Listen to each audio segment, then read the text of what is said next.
kaldumine tuuris 4. melistikku, C tuuris, F tuuri. Nüüd kasutan dominant septakordi pöördeid. Kõige sujuvam pööre oleks läbi kvintsekstakordi. Läbi kvintsekstakordi. Nii et C7 läbi E-bassiga jõuan F-i.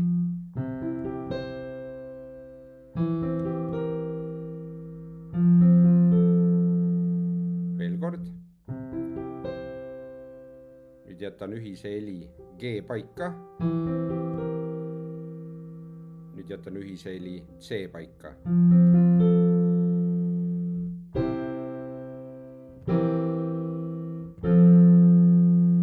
Alustan kvindimeloodilist seisust.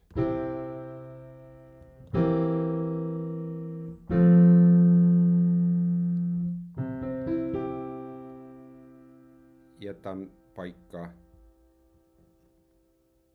G.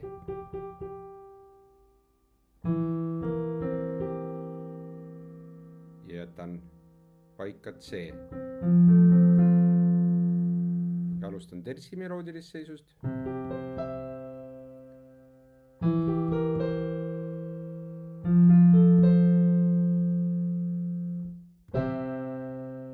Nüüd jätan paika G.